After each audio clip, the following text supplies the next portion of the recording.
is related to uniform acceleration. First of all, we are going to define it. So it's a very simple definition. When a body moves on a straight path and changes its magnitude of velocity with equal amount in equal interval of time, then we say that body is doing uniform acceleration.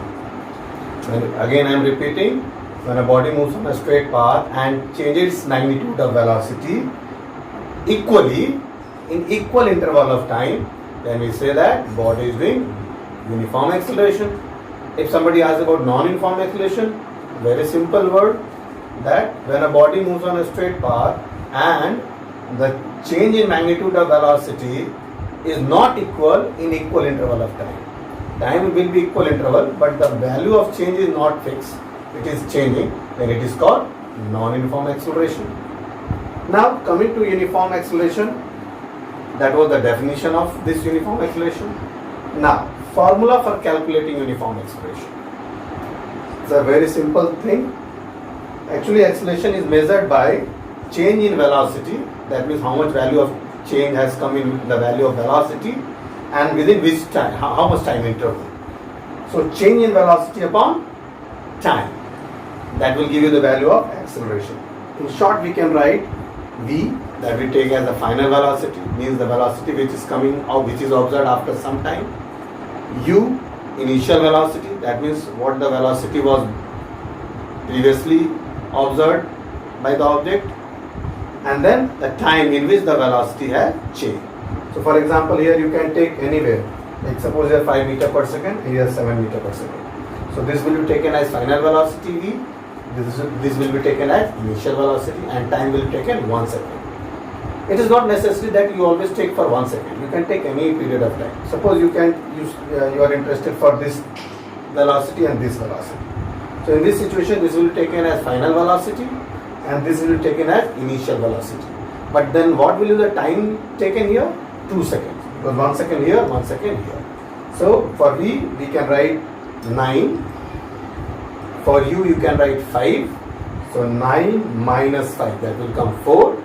And time taken is 2. So 4 by 2, are you getting 2 meter per second square? So it's not necessary that you always take for 1 second. You can take any period of time. But the time change should be taken accordingly. You can take this as a final velocity, suppose 11 meter per second, and this as the initial velocity, 7 meter per second. Then again, how will we come to know the value of acceleration? This will be taken as final velocity, that is 11 minus 7. That means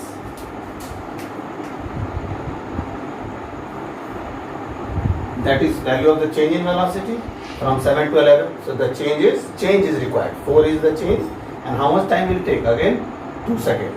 So 2. So again you are getting a value of 4 by 2, that is 2 meter per second square. So anyway, you can take the final velocity and initial velocity, and by this formula you can come to know about the value of acceleration. Now what about unit of acceleration?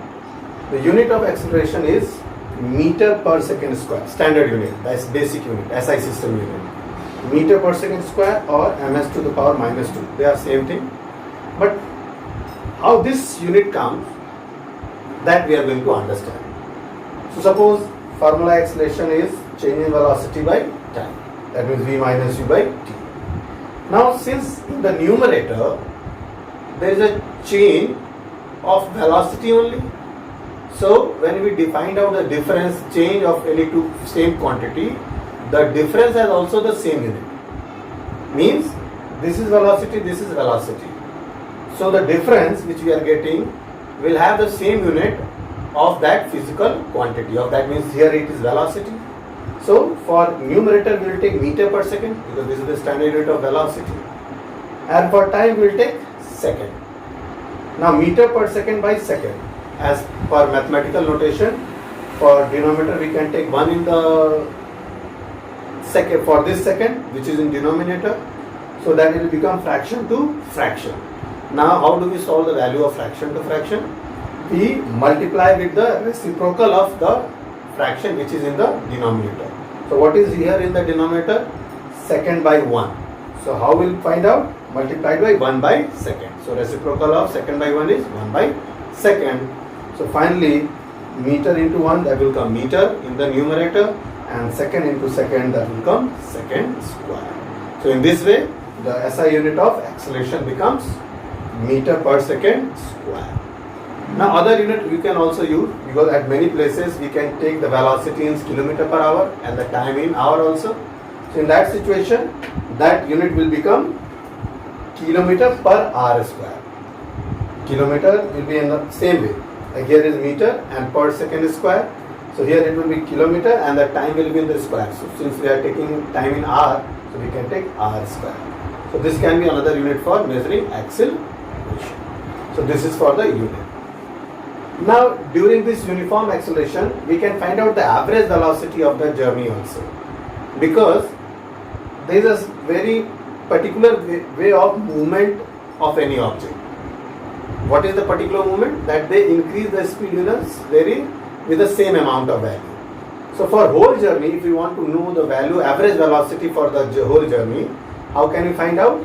Then we can find out by final velocity plus initial velocity by 2. Anywhere you can take. Like for example, we want to know between these two times, what is the average velocity we can take? These two. So here it is 11, here it is 5. So 11 plus 5. So for whole journey what can we take? 11 plus 5 by 2. That means 8 meter per second. That means it means that for whole journey, whatever has been shown in the board, for this whole journey the overall velocity in any period of time can be taken as 8 meter per second. So it can be said that for this way we can treat this whole motion as a uniform motion, because we are taking a same value of velocity everywhere. So rather than this way of understanding each interval, or for the whole journey you can find out this velocity, and according to this velocity you can do the calculations also. So for this is the average velocity terminology used for uniform acceleration.